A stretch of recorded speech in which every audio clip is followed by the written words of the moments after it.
asking if you were always aware there was going to be a sequel, and sort of what your initial thoughts were about the idea. From day one, we knew we were doing a sequel. You know, I mean, Matthew and I used to always say on set, like, this cost 28 million.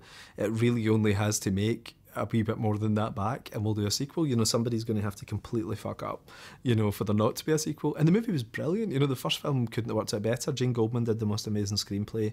Vaughn's the best director in the business. You know, he and Tarantino are the kind of two best guys, you know. So it'd have been a shock if there wasn't a sequel, you know. And we started talking about it in 2010, you know. We kept it under wraps, or they did. I was blabbing to everybody about it, you know. But like, this has been on the cards for ages, you know. And it's just a matter of suddenly getting everybody back together. It was reforming the band that was difficult. Like, Matthew had found a great writer-director, but suddenly Chloe's working with Johnny Depp and Martin Scorsese, and Chris has become huge in American comedies, and Aaron's out there doing all this stuff, you know. And just to get everybody back in one room was the tricky thing.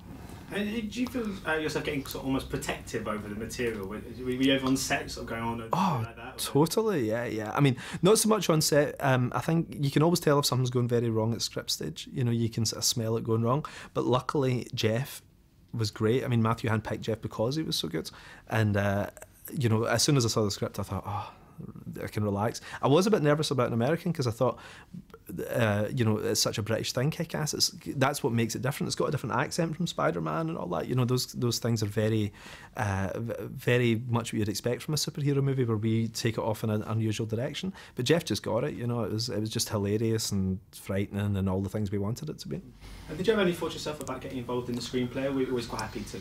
No, I'm not a screenwriter. You know, it's funny. It's like novelists is so different from screenwriters, which is so different from comic writing. It's just a different thing. You know, I love producing. Producing's great fun. I love to look at screenplays and give notes and things, but it looks really hard. You know, it's hard enough writing the comic and then writing the screenplay on top of that. You know, but there's enough brilliant screenwriters out there. I mean, Jane Goldman, Derek Haas, Michael Brandt, all the guys that have worked, and Jeff Wardlow, you know, that have worked on my stuff so far, are all much better than I am. So, you know, I'm happy to just sit back and make it look like it's me. You know. But am I right thinking you had a brief cameo in this? Was that? I did. Well, they talked me into a cameo, but I really didn't want to do it.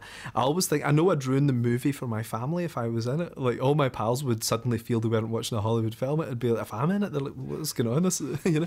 So I kind of didn't want to kind of pull them out of the experience. It sounds mad, but I turned down cameos and Wanted in the first Kick-Ass for that reason. But I sort of get talked into dressing up as Captain Ninja or something, or the American Ninja, and I'm wearing a kind of full ninja costume kind of thing, and I actually pretended I had a phone call to go to, and there was a massive fight scene. It was where you've got 100 superheroes fighting 100 supervillains, and I ducked out and pretended I had a call, so I'm not actually in the movie at all. And I mean, I felt Kick-Ass was really Hit Girl's movie. Yeah. I was just wondering, because she is kind of the star of the franchise, I'd say. Mm-hmm. Was that something you'd expected to happen? Are you quite surprised by that?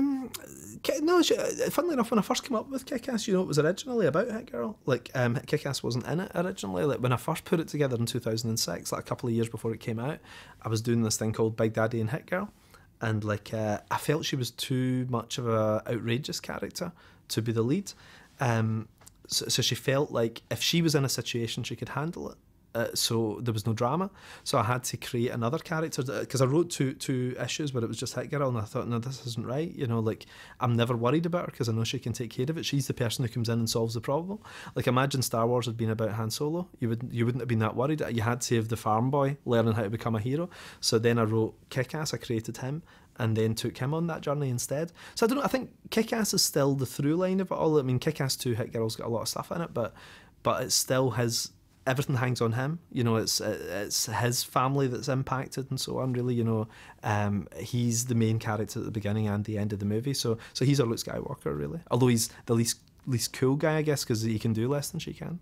I'm just wondering, when you kind of picture the characters in your head now, do you see the actors who have been cast? Never, actually. It's funny because when I'm doing the comic, I'm so focused on the book that I visualise it in comic book terms. Like, it's a weird way when you're doing comics, you know, I sit and doodle, you know, so the doodles are what I see, you know. So if I'm thinking about scenes, I think about it broken down into 4 or 5 panels. I never think about it as photographs or anything. That's why I know I'm not a screenwriter. I see it in comic book terms, then I leave it to someone else to try and make sense of it all as a film. My final question, I suppose, just wondering, because Secret Service is out next year, and that's also Leonardo DiCaprio, Colin Firth, and it's also got Michael Caine. Yeah. You must be so excited about that. Well, DiCaprio turned us down, though. You know, DiCaprio's not in it. Yeah. He was one. There was a whole bunch of guys that they'd been thinking about. I know. It's funny. He's actually on IMDb as the villain in it, but it's not DiCaprio. I know who it is, but I can't say yet. I think it's probably a few weeks before it gets announced. You know, but like. Yeah, it's crazy. I mean, Millarworld, I left Marvel to create Millarworld years back. We did Wanted with Angelina Jolie, Kick-Ass Nick Cage, Kick-Ass 2 Jim Carrey. Now we've got Secret Service, we've got Superior coming up next. Superior Matthew's producing, and we've got somebody great in to direct that too. And then there's War Heroes over at Universal and all that. So I'm trying to kind of do Marvel from Scotland. You know, I'm trying to do a 21st century version of Marvel from Scotland, you know, and so far we're 7 movies in, and it's really exciting. You know, it's actually working out. It was a terrible risk because Marvel was a great gig. You know, I did that for 8-10 years, and to leave it was a big deal, you know, especially when you get kids and everything. You know, it was guaranteed good money, and I was going off. And I was saying to my family, I'm going to do a year's work for no money at all, and they were like, "What?" You know, but it's worked out. You know, I couldn't be happier about it. Kick-Ass 3? Kick-Ass 3, 100%. I'm just finishing it right now. You know, but that is the end because it's got a very definite conclusion, and it might not be a happy one. There's definitely big deaths, you know, but you never see these characters again. And if you think about it, realistic superheroes, eventually somebody's going to get stabbed and not get back up again. You know, these guys don't have bulletproof molecular structure like Superman has. You know, somebody's going to die. Brilliant. That's cheery. Thank you so much. Thanks, yeah.